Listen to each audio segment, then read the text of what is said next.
Bueno, son verdaderamente impresionantes las lecturas de la palabra de Dios de este miércoles de la octava de Pascua.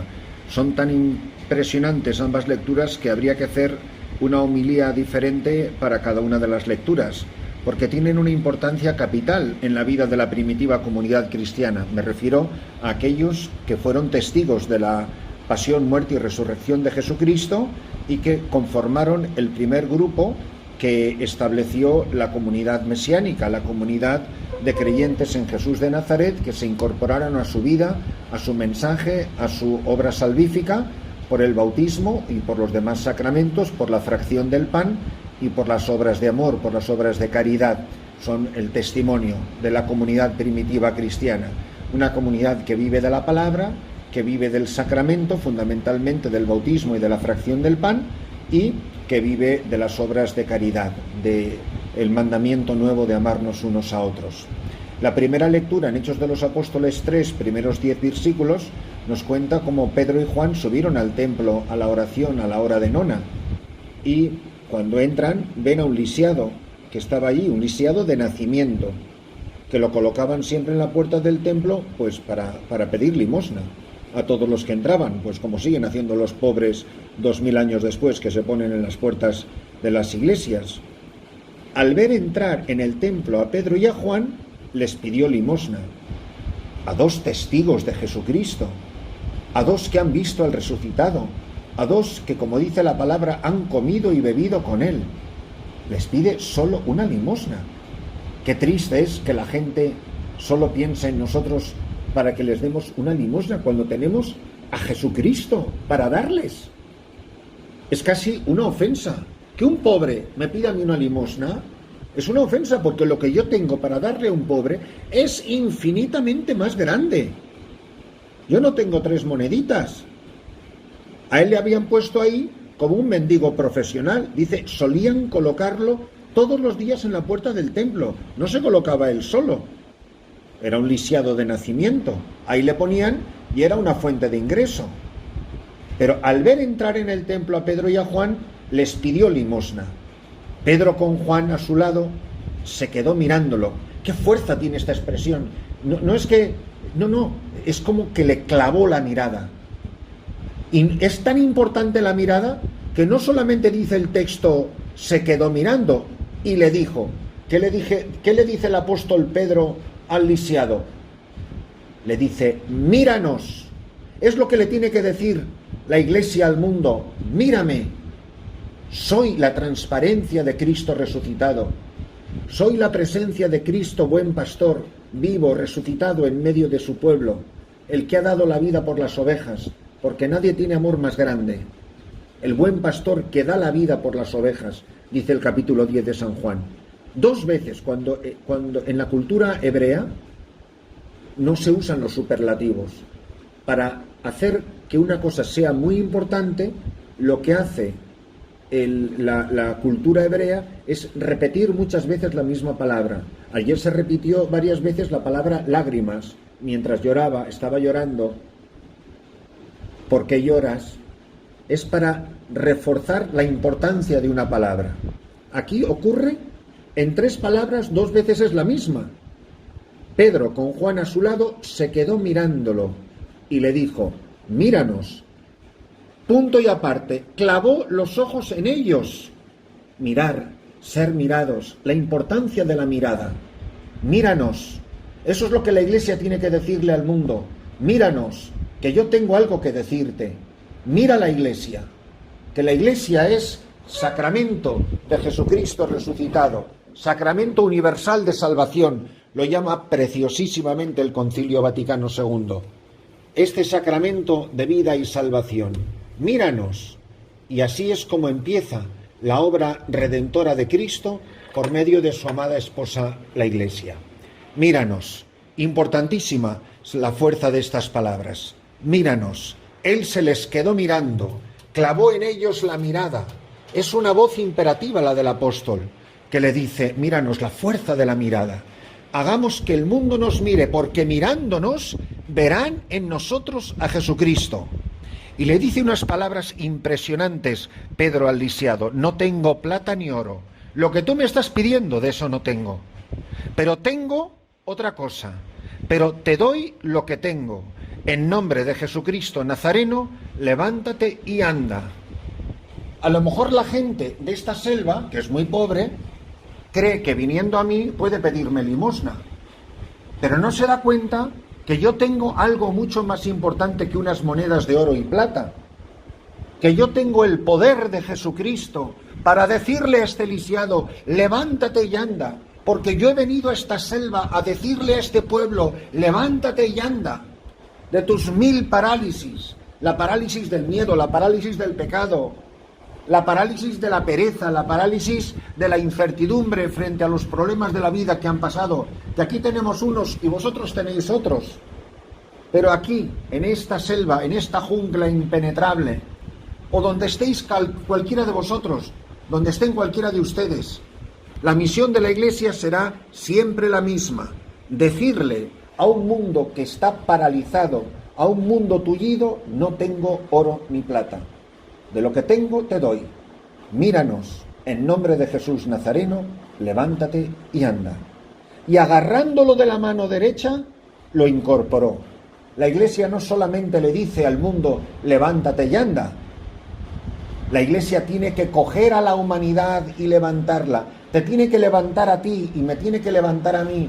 La Iglesia tiene que levantar a todos los hombres de todos los tiempos, de todas sus parálisis, e incorporarles. Dice que al instante se le fortalecieron los pies y los tobillos. Se puso en pie de un salto, echó a andar y entró con ellos en el templo. Mirad, si dais limosna a los pobres y los pobres no entran en la Iglesia contigo, tu limosna no ha servido para nada.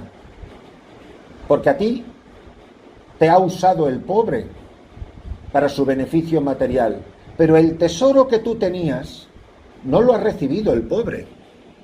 Por eso, qué bonito es, y a uno le llama la atención por qué se fija el autor, probablemente San Lucas, autor de los Hechos de los Apóstoles, en este detalle. Dice, de pie de un salto echó a andar y entró con ellos en el templo, por su pie, dando brincos y alabando a Dios. Si nuestras obras de caridad no hace que la gente entre en las iglesias, si nuestras obras de misericordia no hace que la gente entre en el templo, literalmente dando brincos y alabando a Dios, no ha servido para nada. Todo el pueblo lo vio andando y alabando a Dios, y al caer en la cuenta de que era el mismo que pedía limosna sentado en la puerta hermosa del templo, quedaron estupefactos y desconcertados ante lo que le había sucedido. Mirad, es maravilloso descubrir la fuerza de la palabra de Dios que hace poner en pie al mundo, que está paralizado por 1000 miserias, por el pecado, por la lujuria, por los vicios, por la arrogancia del dinero, por la codicia, por la mundanidad, por los dioses falsos que nos creamos.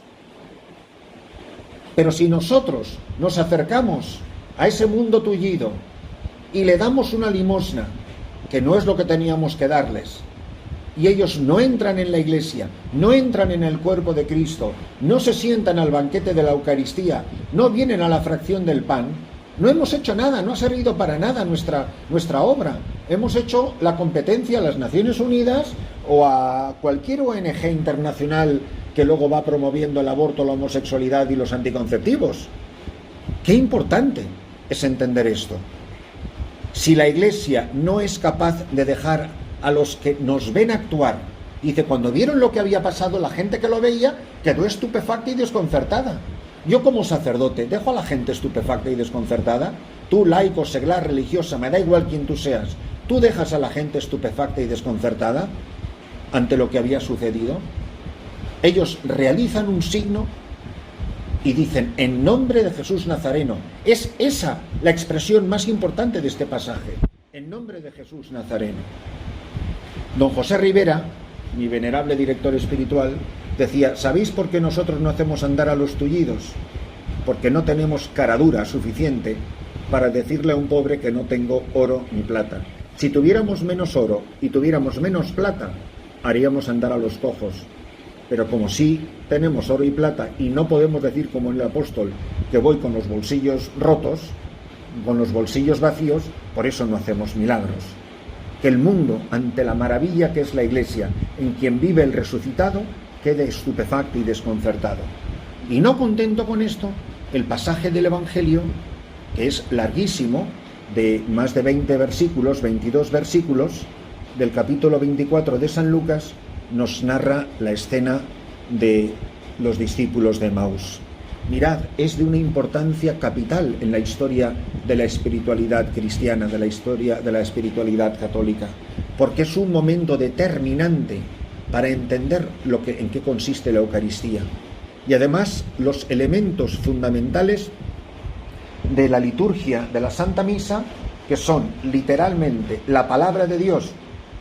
Cuando Jesús por el camino a estos, uno se llamaba Cleofás y su compañero, que iban entristecidos, iban amargados, iban desilusionados, y les pregunta, se hace el encontradizo: ¿qué es de lo que vais hablando por el camino? Ellos se detuvieron y estaban, dice, con aire entristecido. Son gente desilusionada.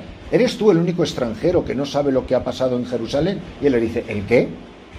Dice, lo de Jesús en Nazaret.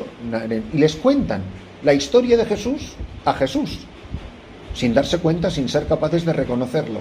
Porque la tristeza de estos hombres es lo mismo que las lágrimas de la Magdalena ayer. La tristeza no te deja reconocer a Cristo. Las lágrimas no te dejan ver al resucitado. Y entonces dice, qué torpes y necios sois para creer lo que dijeron los profetas. ¿No era necesario que el Mesías padeciera esto y entrar así en su gloria? Y entonces, comenzando por Moisés, siguiendo por los profetas, les da una cátedra. Jesús, el único que puede interpretar con autoridad la Sagrada Escritura, y le ha dado este poder a la jerarquía de la Iglesia, siempre bajo la autoridad de Pedro, del Papa, les explica cómo la Escritura hablaba de él y se cumple en él. Quedaron tan impactados que él hizo como para seguir adelante, pero le dicen, mira, el día está cayendo, quédate con nosotros porque atardece y el día va de caída. Y entró para quedarse con ellos, y sentado a la mesa con ellos, tomó pan. Fijaros qué absurdo, él es un invitado, él no es el señor de la casa, no le corresponde a él tomar el pan y repartirlo, y sin embargo usa de toda su autoridad divina, se muestra como el dueño de la casa, e inmediatamente aparece como el que preside la fracción del pan, que se convierte en banquete y en sacrificio eucarístico, y pronuncia la bendición, lo partió. Son las mismas palabras que usan los evangelistas sinópticos y la primera carta a los Corintios para hablarnos de la institución de la Eucaristía. Literalmente esta se puede considerar la quinta narración de la institución de la Eucaristía, porque hace exactamente lo mismo que hizo en la última cena. Incluso desde el punto de vista psicológico, es apasionante ver cómo va cambiando el estado de ánimo de estos hombres que le van escuchando. Un sacerdote, un predicador, que no transforma el estado de ánimo del que escucha. Si una persona sale de la iglesia un domingo y no le arde el corazón, el cura es un desastre.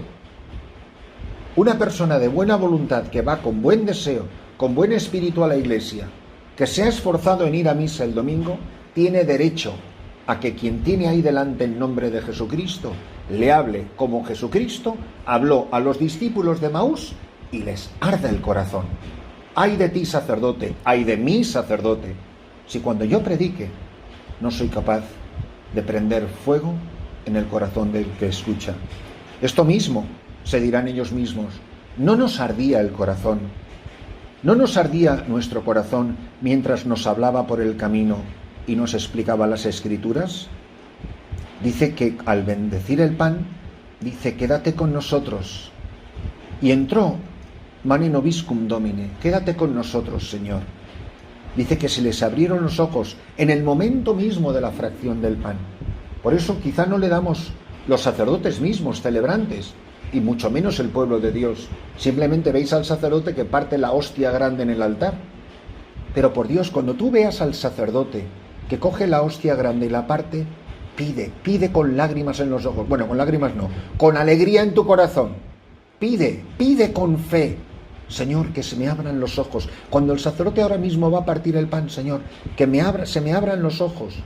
No dice que le reconocieron al comulgarlo. Dice cuando partió el pan. Que cuando tú veas al sacerdote partir el pan para poderlo repartir, pide con fe. que se te abran los ojos para poder reconocerlo. Pero él desapareció de su vista. Mirad, desapareció de su vista, pero no de su vida. Y se dijeron el uno al otro, ¿no ardía nuestro corazón cuando nos hablaba por el camino? Y dice que levantándose en aquel momento se volvieron a Jerusalén, pero no le habían dicho que se quedara, que se estaba haciendo de noche. Oye, pues si se habían quedado toda la cena juntos, sería mucho más oscuro. Pues no tuvieron ningún problema para volverse. Esa gente se había convertido en hombres luminosos. Vamos, que parecían una antorcha, que veían en la oscuridad, y en ese tiempo no había electricidad ni iluminación pública. No. Y van corriendo hasta Jerusalén, donde encontraron reunidos a los 11 con sus compañeros, que estaban diciendo, era verdad, ha resucitado el Señor y se ha aparecido a Simón.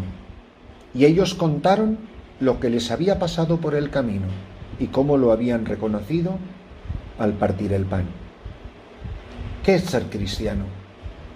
Dejar que Jesús te hable al corazón, que Él mismo te explique las Escrituras. Es pedirle a Jesús que te dé la gracia, que nos dé a todos la fuerza, la claridad de corazón, para saberlo reconocer en la fracción del pan, que nos arda el corazón cuando nos explique las Escrituras. Y nosotros, sacerdotes, en este tiempo de Pascua, ¿cómo estamos celebrando la misa? Celebramos con tanto amor, con tanto entusiasmo, con tanto apasionamiento, que cuando hablamos nos brillan los ojos, nos arde el corazón, y todos los que nos oyen, todos los que participan de la Eucaristía, salen como salió la gente del templo después de que Pedro y Juan hicieran el milagro, estupefactos y desconcertados. Tiene que ardernos el corazón, estar estupefactos y desconcertados. Tenemos que ser capaces de reconocer a Jesús resucitado en la fracción del pan.